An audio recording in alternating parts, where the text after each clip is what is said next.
ಇನ್ನು ವಿಧಾನಸಭೆಯಲ್ಲಿ ಬಾಣಂತಿಯರ ಸಾವಿನ ವಿಚಾರವೂ ಕೂಡ ಗದ್ದಲ ಎಬ್ಬಿಸಿದ್ದು ಸರ್ಕಾರ ಮತ್ತು ಆರೋಗ್ಯ ಇಲಾಖೆಗೆ ಆರ್ ಅಶೋಕ್ ಚಾಟಿ ಬೀಸಿದ್ದಾರೆ.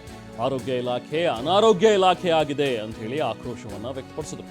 ಸರ್ಕಾರ ಮತ್ತು ಆರೋಗ್ಯ ಇಲಾಖೆ ಬಗ್ಗೆ ಆರ್ ಅಶೋಕ್ ಕಿಡಿಕಾರಿದ್ದಾರೆ. ಆರೋಗ್ಯ ಇಲಾಖೆಗೆ ಅನಾರೋಗ್ಯ ಆಗ್ಬಿಟ್ಟಿದೆ ಅಂತ ಹೇಳಿ ಹೇಳಿದ್ರು. ಸಾವಿನ ಬಗ್ಗೆ ಕೇಳಿದ್ರೆ ಮೆಡಿಸಿನ್ ಪ್ರಾಬ್ಲಮ್ ಅಂತ ಹೇಳ್ತಾರೆ. ಈ ಪ್ರಕರಣವನ್ನ ಸರ್ಕಾರ ನ್ಯಾಯಾಂಗ ತನಿಖೆಗೆ ವಹಿಸಬೇಕಿತ್ತು ಅಂತ ಆಗ್ರಹಿಸಿದ್ದಾರೆ. ಇಡೀ ರಾಜ್ಯದಲ್ಲಿ ಕಳಪೆ ಔಷಧಿಯಿಂದ ನೂರಾರು ಜನ ಸಾಯ್ತಾ ಇದ್ದಾರೆ.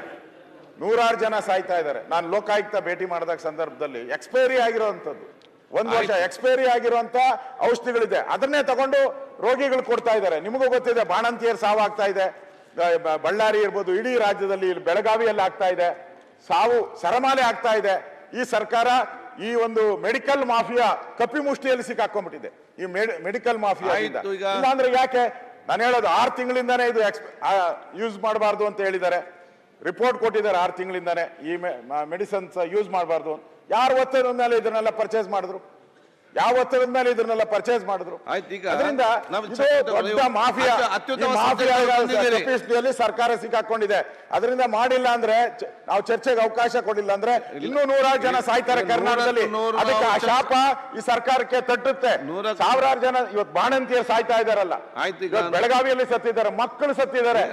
ಬೆಳಗಾವಿಯಲ್ಲಿ ಇದಕ್ಕಿಂತ ದೊಡ್ಡ ವಿಚಾರ ಏನಿದೆ? ಉತ್ತರ ಕರ್ನಾಟಕದ ಯಾವ್ಬೇಕು ಅವಕಾಶ ಮಾಡಿಕೊಡಿ. ಅವಕಾಶ ಅಂತ ಹೇಳಿ ಈಗ ನಿಮ್ಗೆ ದಯವಿಟ್ಟು ಮಾಡಿ. ಉತ್ತರ ಕರ್ನಾಟಕ ಬಾಣಂತಿಯರ ಸಾವಿಗೆ ನ್ಯಾಯ ಸಿಗ್ಬೇಕಲ್ಲ. ಬಾಣಂತಿಯರ ಸಾವಿಗೆ ಈ ಸರ್ಕಾರ ಕಾರಣ. ಚರ್ಚೆಗೆ ನ್ಯಾಯ ಬೇಕಲ್ಲ. ಹೇಳಿದ್ದಾರೆ, ಇದೆಲ್ಲ